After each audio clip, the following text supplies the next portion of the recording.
So there we have it, the beginning and the end, and they both occurred here in this particular location. This is why St Edmund Hall has been selected. In fact, it was suggested to me, rather than me requesting it, that I held this event here. St Edmund Hall is partially what was St Peter in the East Church, and there it is. That building is now the library of the hall.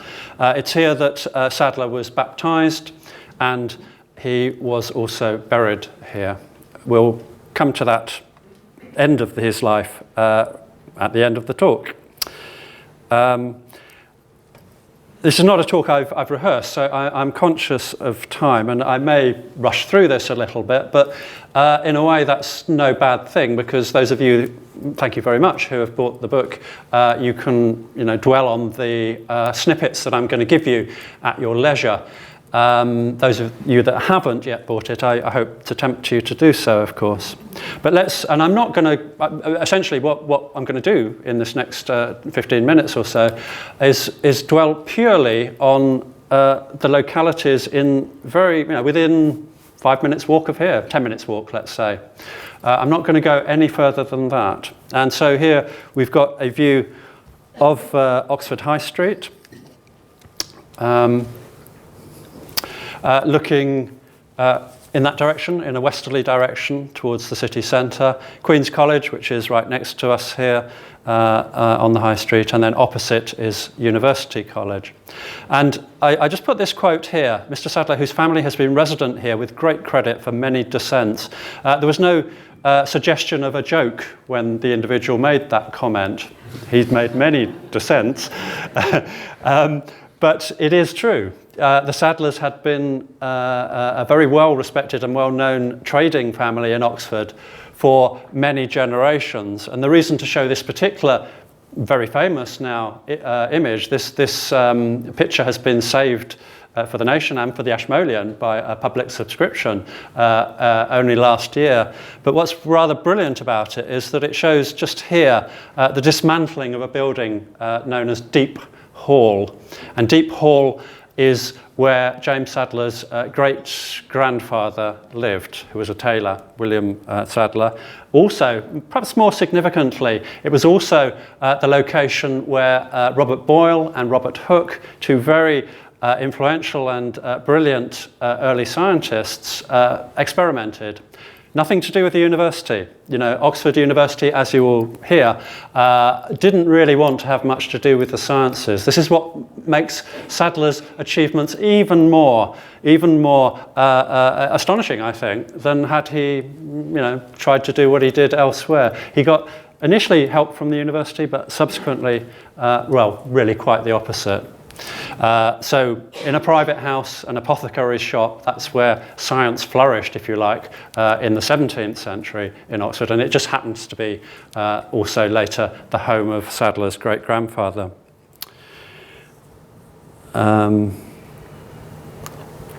looking down the other way, down towards us, so here is Queen's Lane. St Edmund Hall is sort of tucked away behind here.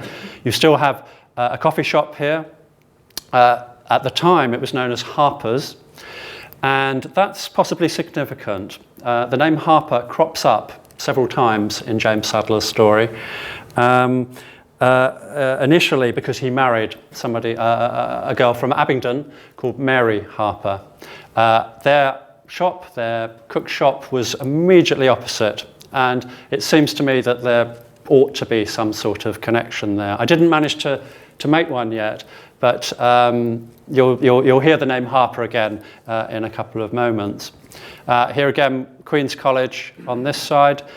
Significance in the sense that Sadler only had two rivals. We'll call them rivals. They could have been collaborators, but people who were attempting to do what he was doing in the 1780s, experiment with filling balloons with either hot air or gas to see if they, see what would happen. Essentially, once the French had shown the way in the late 1783, many people in this country started to experiment. But in Oxford, there were only the three. There was Sadler.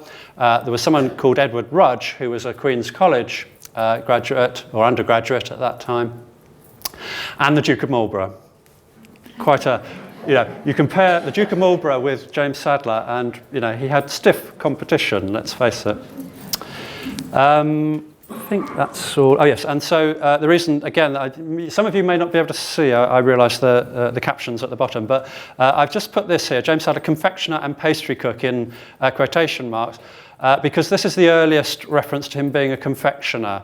He had been a pastry cook referred to. He had been a cook. His father was a cook. His grandfather was also a caterer of some description. So it was kind of within the family gift. But confectionery, that's the first indication we have of him sort of branching out a little bit in 1784, just before he made his first experiment. Yes, and University College here as well is significant in that it's the college of one of three very important allies that Sadler found from within the university. So there he is. He's described as a pastry cook and confectioner, and the shop is in the High Street. I will show you that in a moment or two. But that's the account of his very first attempt, his first experimental flight. And very fortunately, Jackson's Oxford Journal does mention that it was at Dr. Sibthorpe's in St Clement's. If they hadn't put that little detail, that's the only reference there is to where he did this first ever of his experiments, and that essentially is here. It's now St Hilda's College, just the other side of the Magdalen Bridge, past the plain, and now where St Hilda's is. The building itself still exists in essence, and I don't know, the archivist from St Hilda's College may or may not be here. If you are here, you're one of the people that I have corresponded with but not met, and I would love to just chat with you before the end if you are in the audience. I know a lot of people are not from Oxford as well, so I think a few maps are no bad thing. We are here, there's the church as it was at that time, a functioning church. Here's the hall, there's Queen's College, there's University College. Sadler's place of business was certainly from the 1770s, is just here. And here is the Botanic Gardens, which are all important because Sibthorpe was a botanist. And subsequently, it's obviously through him, and here is his house. Here is the location of that very first experimental balloon that Sadler launched to a height of only about 50 yards, but even that attracted the repeated shouts and acclamations of the surrounding multitude. Massive, massive thing. No, I mean, so exciting. I mean, we still get excited, don't we, today, when you see a hot air balloon. You can imagine what it was like for people in those days. This is only a small one, but the big ones, you can understand the frenzy that this caused, why it attracted so many thousands of people to come and look at these things. So,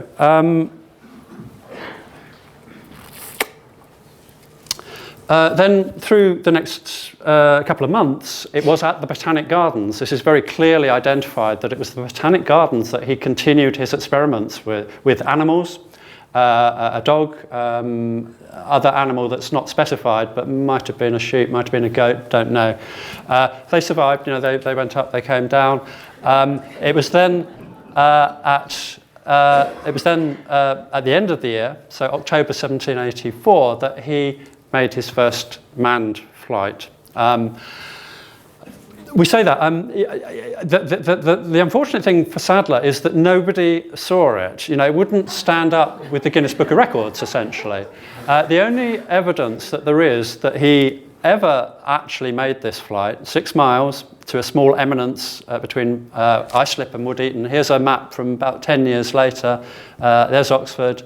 There's Islip, somewhere in this locality.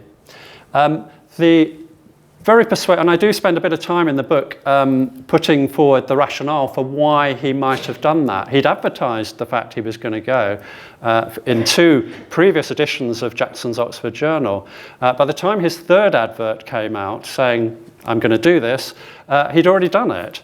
It was obviously a really spontaneous decision, and I suspect he got nervous. It was just the nervousness of facing an audience. There are many reasons, I don't have time to go into them, but the important thing is that he was evidently given the credence. The person who believed him, the most important person, was the proprietor of Jackson's Oxford Journal, William Jackson, a man who's no way would have risked his reputation by printing a very, very long and very detailed account of this flight, had there been any chance of it being a fabrication. These further up the high street, these are the printing offices of Jackson's Oxford Journal.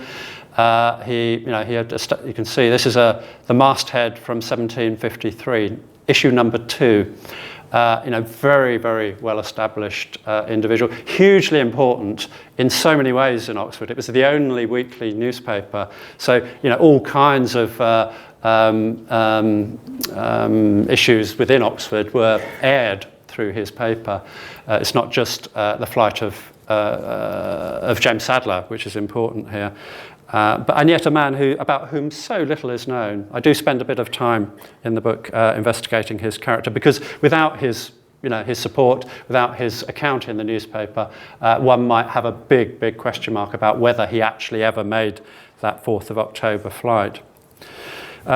Be that as it may, the next one, from the Botanic Gardens, and we don't know where it was from, that's the other point. Although it's a long account, it doesn't actually say where he left from, because he left very, very early in the morning when nobody would see him. So the account doesn't say that.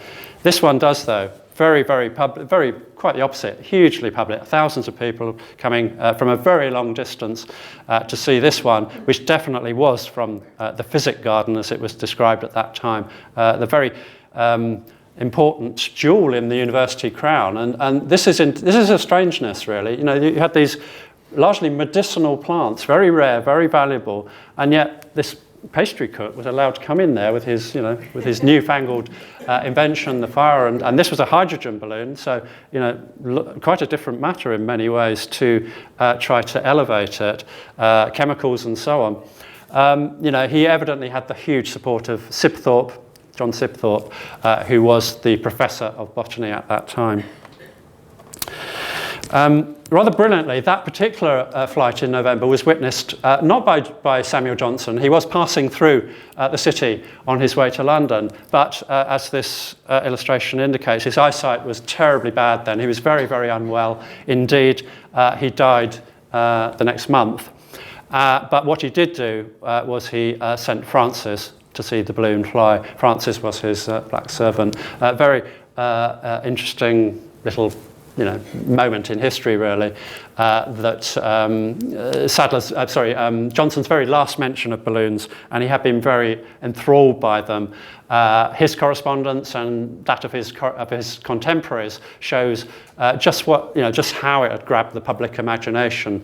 Some wonderful descriptions, some very sceptical, but some very much in admiration of these very early pioneers.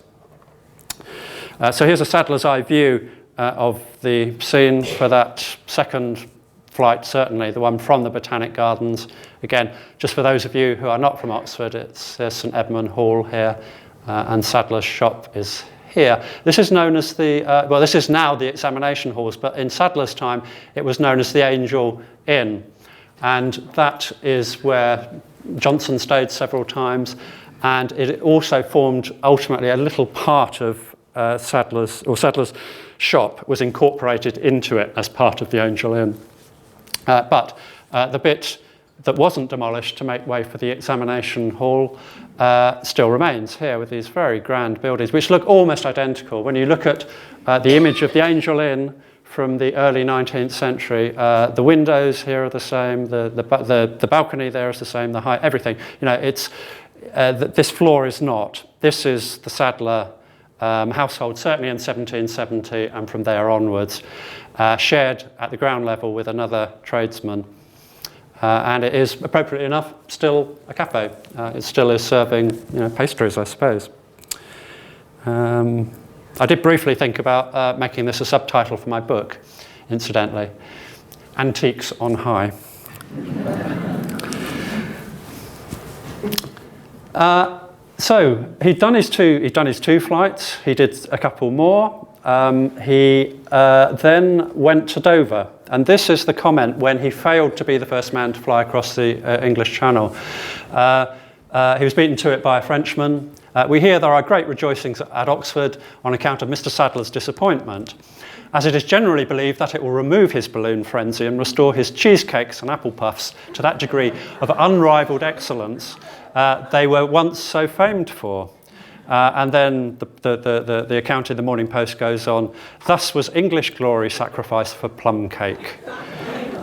It's slightly tongue-in-cheek. It's rather, it's rather demeaning of Sadler, I think. Putting him back in his place a little bit. He got no support from the scientific establishment in Britain, in contrast to the French, who were very much supportive of their aeronauts' efforts.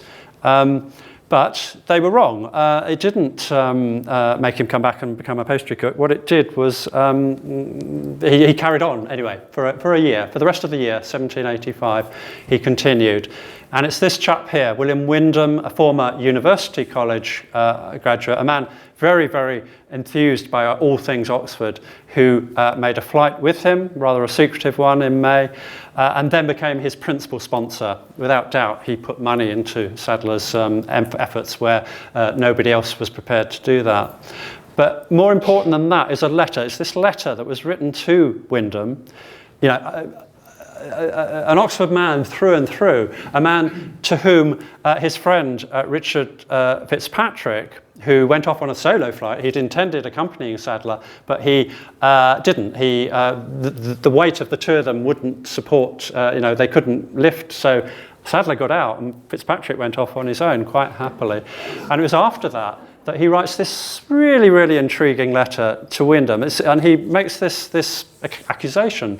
He describes Sadler as your protege, a prodigy, a phenomenon, oppressed to the disgrace of the university from pique and jealousy of his superior science. That's so Oxford. This little pipsqueak pastry cook was showing up the great minds of Oxford, and they did not like it, evidently. I know no more than that. I can only find one other instant where somebody writes a letter suggesting that even his first flight was sabotaged. Doesn't say by whom, but one can put two and two together. This was not a conducive environment. I'm aware that I'm sort of already running a little bit behind time. I'm going to talk really quickly, I think, and flick through this. As I say, this is meant to be just a kind of a snapshot, and hopefully those of you that are interested can learn more from the book. But here comes the name Harper again. You may be aware that already, I've talked. This is a biography I've written, and it's about a balloonist. And so far, I've shown you not a picture of him and no pictures of balloons.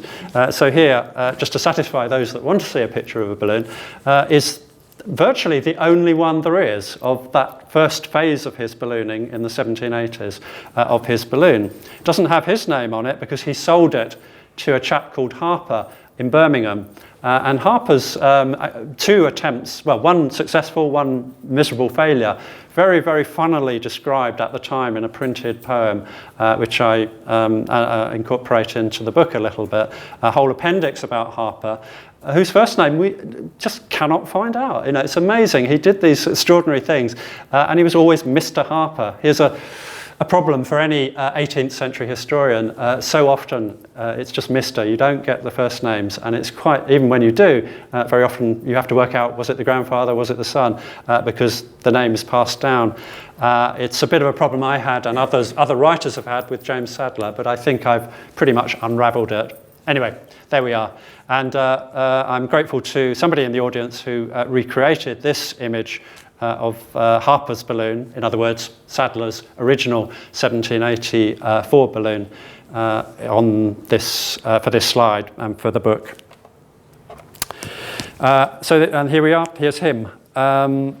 Two images done in the 1780s. One which describes him as the first English aerostatist. Interesting word. This one described him as the first English aeronaut, which is the title I've tended to accept. And here is the phrase from Jackson's Oxford Journal, which is quite a pithy one, really. He stopped ballooning at the end of 1785. But he carried on experimenting. He was a restless mind. He could not. There was just no way he was going to just run the family business, I think. Even though he was the oldest of the family, he had that option. And it's the thing that Richard Branson says in his foreword that he wrote for me. That's one of the things he really admires about Sadler. He could so easily have just taken the easy route. Successful business. That would have been him for the rest of his life. He had a young family, had 5 children at this time as well.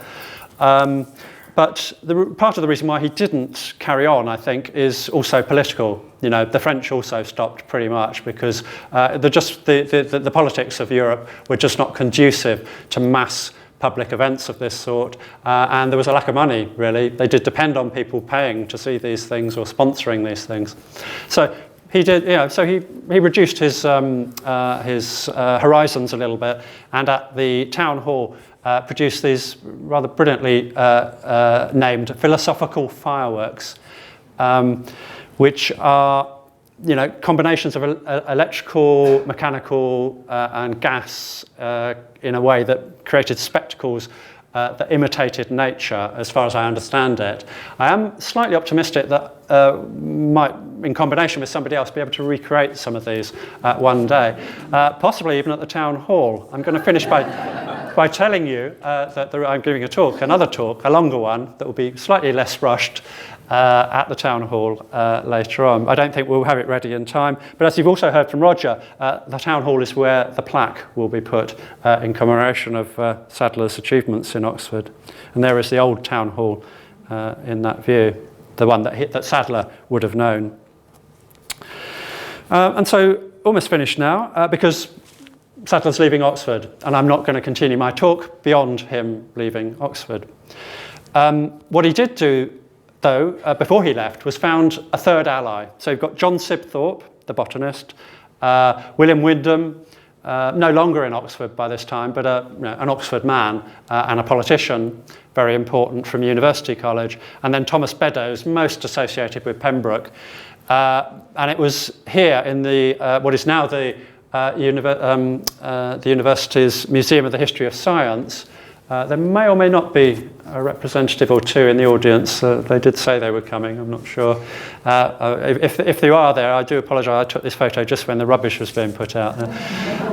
But down in the basement was the chemistry laboratory, not exactly the university's. This is the old Ashmolean. This was the origins of the Museum of the Ashmolean.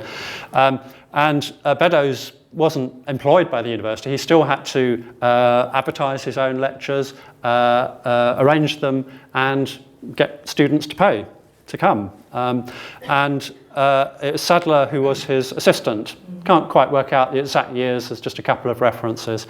And he left when Beddoes, whose politics weren't universally applauded, he was a bit radical for Oxford's environment, he found it himself obliged really to leave Oxford. Even he, a doctor, was not getting the support he felt he deserved in the Oxford environment, and Sadler went with him. Beddoes was full of Sadler's inventiveness.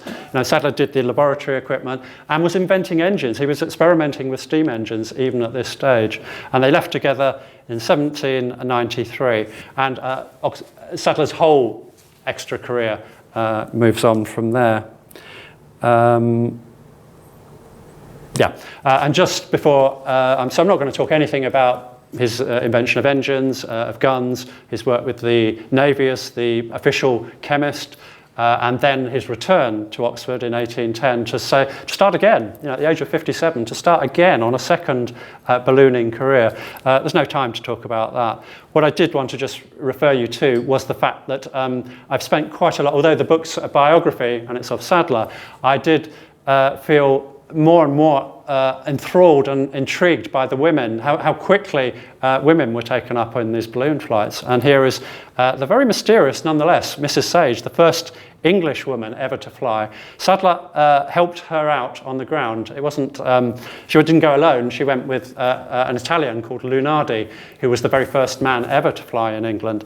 But without Sadler's, they failed once, and called Sadler in, I think it's true to say, to help on the ground. And with this second, with his assistance, she then in 1785 became the very first woman to fly. And these two wonderful portraits are included, both included in the book. I've tried to find out a bit more about her. I've got some way, and the question is still there. You know, who exactly was she? It's difficult to know. I think. Oh yes. So then just to finish, before, if you've got some questions, which I hope you have. So Sadler, the reason, as I said, that we're having the talk here is because Sadler was baptised at the church of St Peter in the East, but he was also buried here. And again, I have met the individual, the man, Bill Brown, who carved this renewed stone commemorating his death. It was renewed in 1984. He came to one of my talks. I was hoping he might be here tonight, but again, perhaps not. But it's in the grounds. It's just in the grounds of St Edmund Hall. And then the confectionery business continued to flourish. It became well known, but an Oxford landmark in many ways, run by James Sadler's brother, Thomas Blakeney Sadler, and then subsequently this man's son. So in other words, James Sadler's nephew, Charles James Lollipop Sadler, as he was known. And here is the shop. This is why Sanders of Oxford, the antique print and map dealers, have kindly co-sponsored this evening because this is the Sadler's confectionery shop from about 1800 onwards. So that's it. I'm going to say no more, but what I thought was I'd put this map up, which shows you the locations of Sadler's flights, mainly, not all of them, but just some places that are important, but also those of his son, Windham, from his second marriage in Bristol. Windham became a professional aeronaut as well. I've listed a few key dates, and if there's a horrible silence in a moment when I ask for questions, I'll carry on and run you quickly through those key locations and key dates. But I hope you might have questions, because I've given you only little snippets and not really had time to say much more.